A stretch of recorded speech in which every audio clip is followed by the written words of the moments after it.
அல்லேலூயா சொல்லுங்க.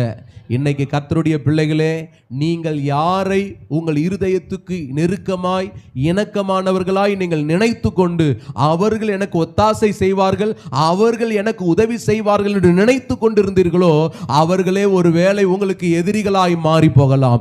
அவர்களே உங்களை புரிந்து கொள்ளாதவர்களாய் மாறி போகலாம். அவர்களே உங்களை அறிந்து கொள்ளாதவர்களாய் மாறி போகும்போது நீங்கள் கவலைப்பட வேண்டியதில்லை, நீங்கள் அஞ்ச வேண்டியதில்லை. ஏனென்றால் வேதம் சொல்லுகிறது, தாவீது யார் எதிரியாய் மாறினாலும், யார் சத்ருவா மாறினாலும் எப்பொழுதுமே தாவீதுக்கு தேவன் தன் இருதயத்துக்கு நெருக்கமாகத்தான் இருந்தார். ஆமென் சொல்லுங்க.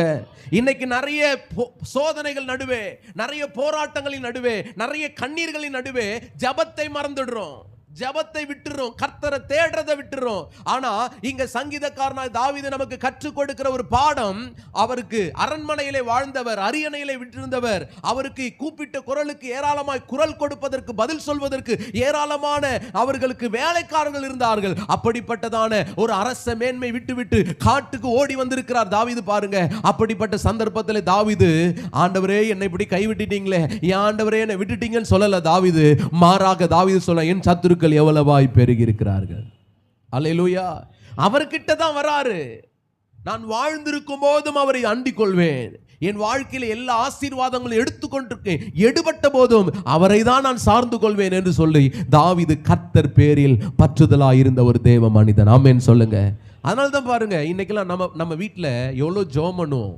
சில விஷயங்கள் நடக்கும்போது சிலர் வந்து கேட்பாங்க, அவ்வளோ சர்ச்சுக்கு போனேன், அவ்வளோ ஜெபம் பண்ணேன், அவ்வளோ விசுவாசமாக இருக்கிற, அவ்வளோ நம்பிக்கையாக இருக்கிற, இன்னும் ஒரு வார்த்தையை சொல்லுவோம், பைத்திய மாதிரி இருந்த இயேசுநாதருக்குள்ள உனக்கு வந்து இதெல்லாம் நடக்கணுமா? வேதம் சொல்லுகிறது, நம்ம சொல்கிறோம், நம்மளையே இப்படி சொல்கிறாங்க பாருங்க. நம்மளை விட ஒருத்தன் பைத்தியமாக இருந்தான் தாவீதுன்ற ஒரு மனுஷன். அவனுக்கு என்ன வந்துச்சு? தன் சொந்த குமாரனாலே பகைக்கப்பட்டு துரத்தப்பட்ட நிலைமை.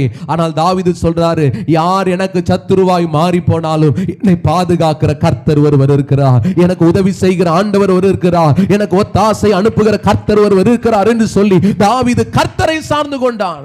இன்னைக்கு உங்க வாழ்க்கையில யார் உங்களை நம்புவார்கள் என்று நீங்கள் நினைத்தீர்களோ, யார் உங்களுக்கு ஒத்தாசை உதவி செய்வார்கள் என்று நினைத்தீர்களோ, யார் உங்களுக்கு அரணாய் பாதுகாப்பாய் இருப்பார்கள் என்று நினைத்தீர்களோ, ஒருவேளை அவர்களே உங்களுக்கு எதிரிகளாய் மாறி போயிருக்கலாம். அவர்களே உங்களுக்கு பாதுகாப்பு இல்லாதவர்களாய் மாறி போயிருக்கும் பொழுது, அருமையான கர்த்தருடைய தேவனுடைய பிள்ளையே, கர்த்தர் இன்றைக்கு உனக்கும் எனக்கும் ஒன்று சொல்லுகிறார், யார் மாறி போனாலும் அவர் நேற்றும் இன்றும் என்றும் மாறாதவராய் இருக்கிறார். ரெண்டு கையை தட்டி அப்பாவுக்கு ஒரு நன்றி சொல்லுங்க.